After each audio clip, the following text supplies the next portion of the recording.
السلام عليكم ورحمة الله وبركاته. الحمد لله رب العالمين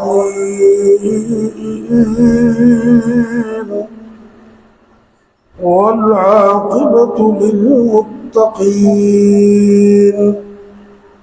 والصلاة والسلام على أشرف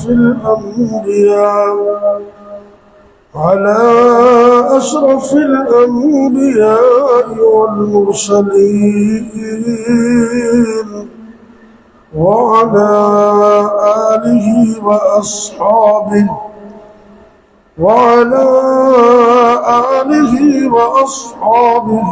أجمعين. رب اشرح لي صدري ويسر لي أمري واحلل عقدة من لساني يفقهوا قولي. أما بعد فأعوذ بالله السميع العليم من الشيطان الرجيم. بسم الله الرحمن الرحيم. وإذ يرفع إبراهيم القواعد من البيت وإسماعيل ربنا تقبل منا إنك أنت السميع العليم.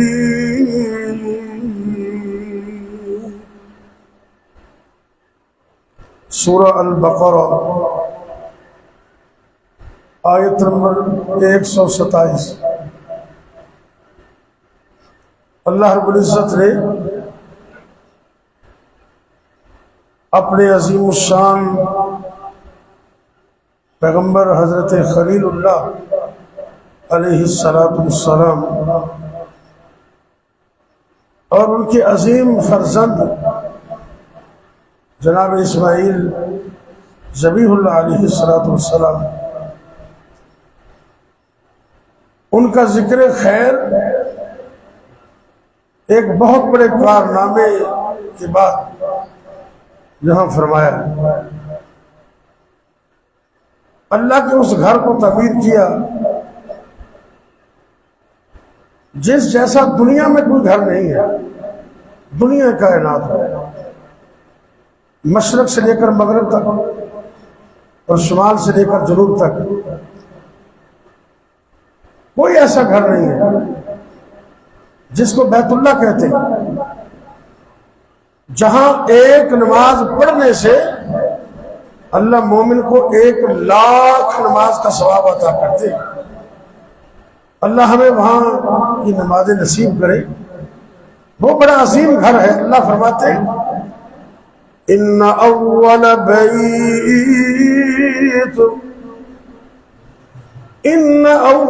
بیت وضع للناس للذی ببکۃ مبارکا وہدی للعالمین.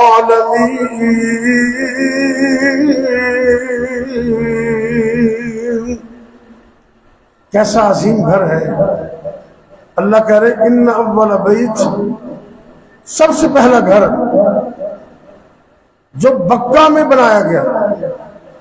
مکہ المکرمہ کا ایک نام ہے بکہ. اب مسئلہ پڑھے لکھے لوگ سارے اس پر توجہ دیجیے ذرا.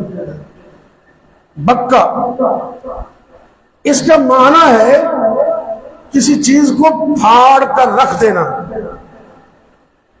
اللہ نے مکہ المکرمہ کا ایک نام بکہ اس لیے رکھا کہ دنیا کی تاریخ شاہد ہے، اول سے لے کر آج کے دن تک اور انشاءاللہ تا قیامت جو شخص بھی بیت اللہ کی طرف میلی آنکھ کر کے دیکھے گا اللہ اس کو پھاڑ کر رکھ دیں گے، تباہ و برباد کر دیں گے. بکہ یہ بیت اللہ شریف ہے. اتنا عظیم کارنامہ ادا کرنے کے بعد دستے دعا اللہ کی طرف بلند کیے اور ہمیں مانگنے کا طریقہ بھی بتلا دیا. بیمار ہو تو تب، ضرورت مند ہو تو تب، اولاد چاہیے تو تب، پریشانی دور کرنی ہے تو تب، دنیا و آخرت کا کوئی مسئلہ ہو تو تب. جب مانگنا ہے ڈائریکٹ اللہ سے مانگنا. اور دعا بھی کیسے کرتے ہیں؟ ربنا تقبل منا انك انت السميع العليم.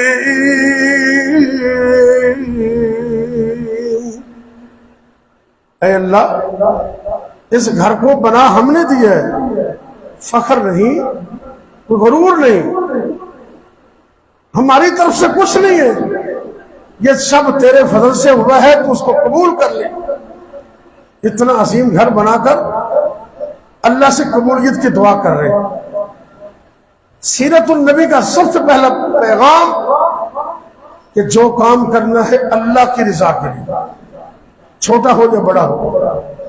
اگر اللہ کی رضا نہیں ہے تو پہاڑوں جتنے عمل صفر ہو جائے گا. اللہ مجھے اور آپ کو اخلاص کی دولت سے مالا مال. آپ کو پتہ ہے بڑی عظیم حدیث ہے، قیامت کے دن 3 بڑے بڑے لوگ لائے جائیں گے.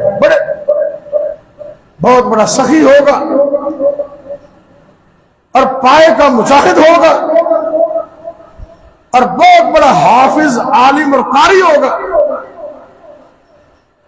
بڑے کارنامے عطا کیے، لیکن ان تینوں کو الٹا کر کے جہنم میں پھینک دیا.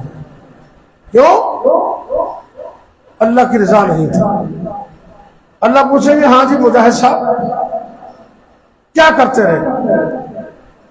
یا اللہ میں دنیا کے اندر تیرے دین کی سربلندی کے لیے جہاد کرتا رہا، بالآخر میں نے اپنی جان بھی تیرے راستے میں قربان کر دی.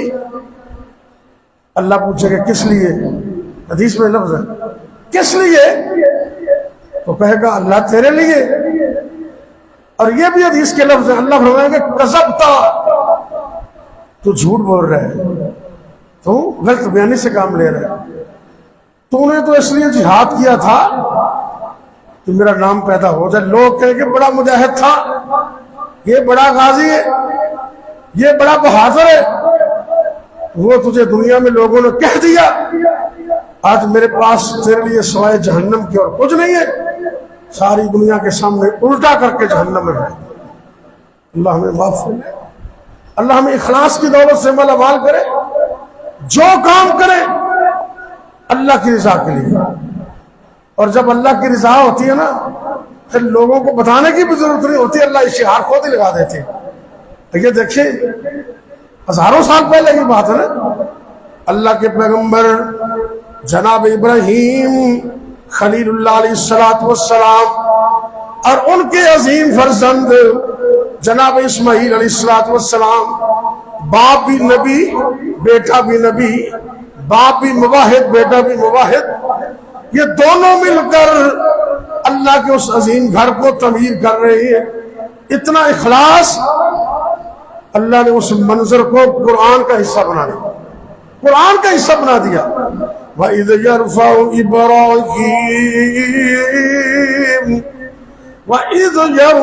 إِبْرَاهِيمُ الْقَوَاعِدَ مِنَ الْبَيْتِ وَإِسْمَاعِيلُ رَبَّنَا تَقَبَّلْ مِنَّا إِنَّكَ أَنْتَ السَّمِيعُ الْعَلِيمُ. اللہ اس کو قبول کر لے. ہم تو مسجد میں کچھ چیز دے دیں نا تو بڑے عرصہ اس کا تذکرہ کرتے ہیں. میں نے 10 بوریاں سیمنٹ کی دی تھی، صاحب تمہیں پتا ہے نا. اور میرے بھائی تمہیں پتا نا میں جدو پہلی دفعہ مسجد تعمیر ہوئی سی نا تو میں 4 لاکھ دیتا سی. اور اللہ کے بندے اس بندے کو بتانے کی کیا ضرورت ہے؟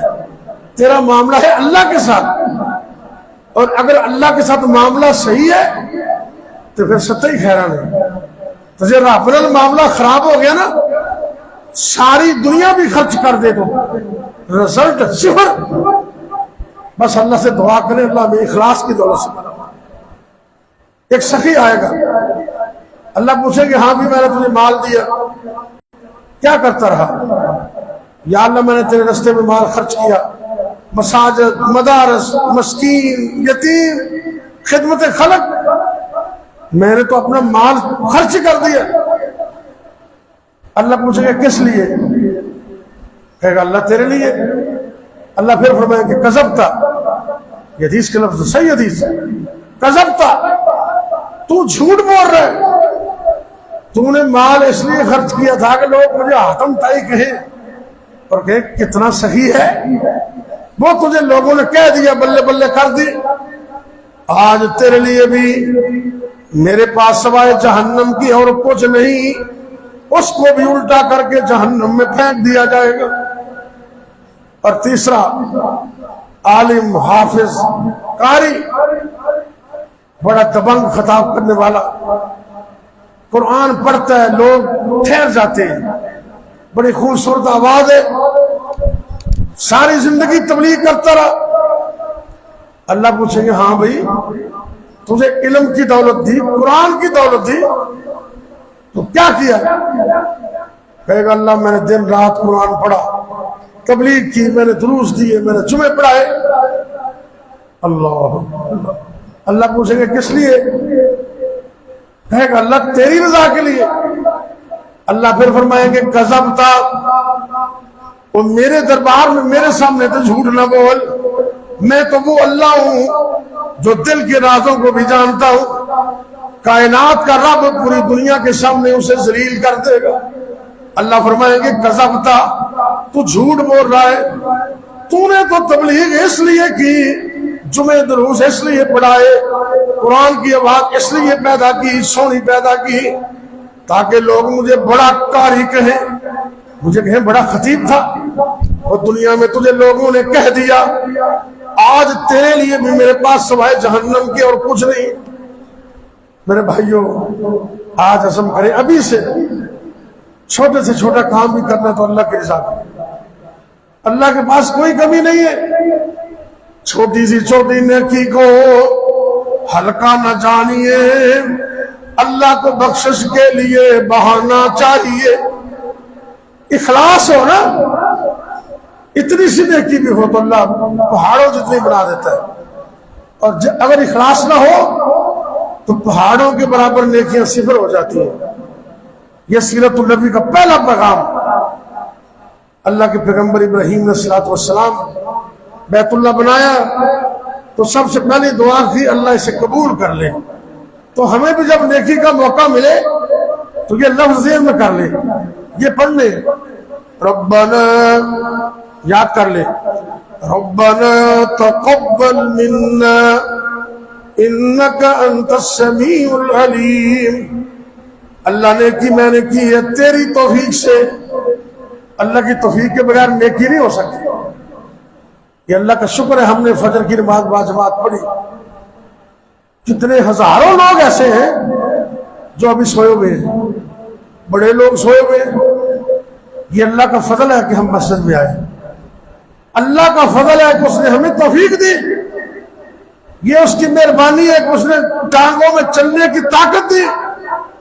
یہ اس اللہ کی مہربانی ہے، اس نے نماز پڑھنے کی ہمت دی. وگرنہ ہم اللہ کی توفیق کے بغیر نماز کہاں پڑھ سکتے تھے؟ لا حول ولا قوت الا باللہ.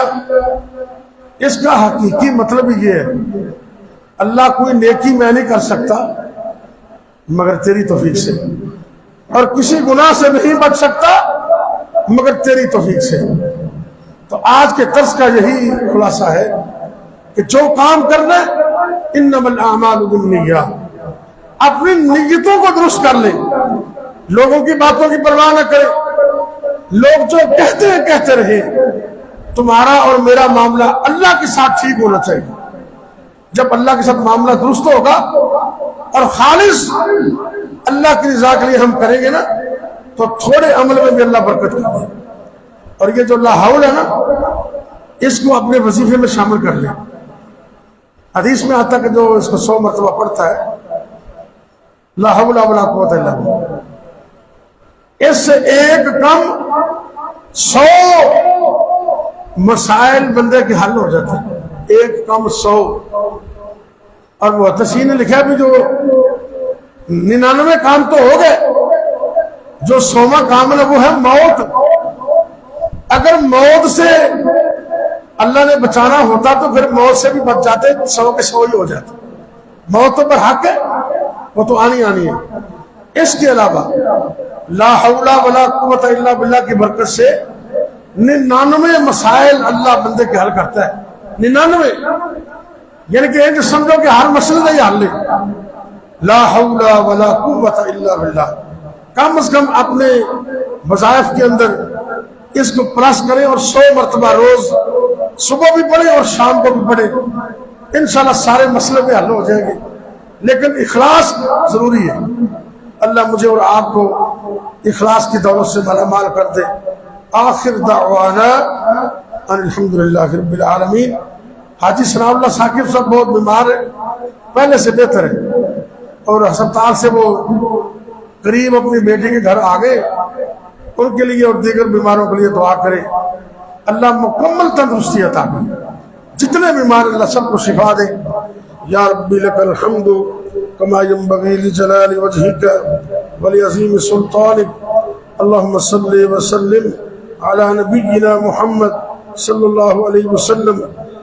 اے میرے اللہ ہمارا بیٹھنا قبول کر لے، سننا سنانا قبول کر لے۔ اللہ اس بیٹھنے کو قیامت کے دن ذریعہ نجات بنا دے۔ یا اللہ جتنے تنگ دست ہیں سب کی تنگ دستیاں دور کر دے۔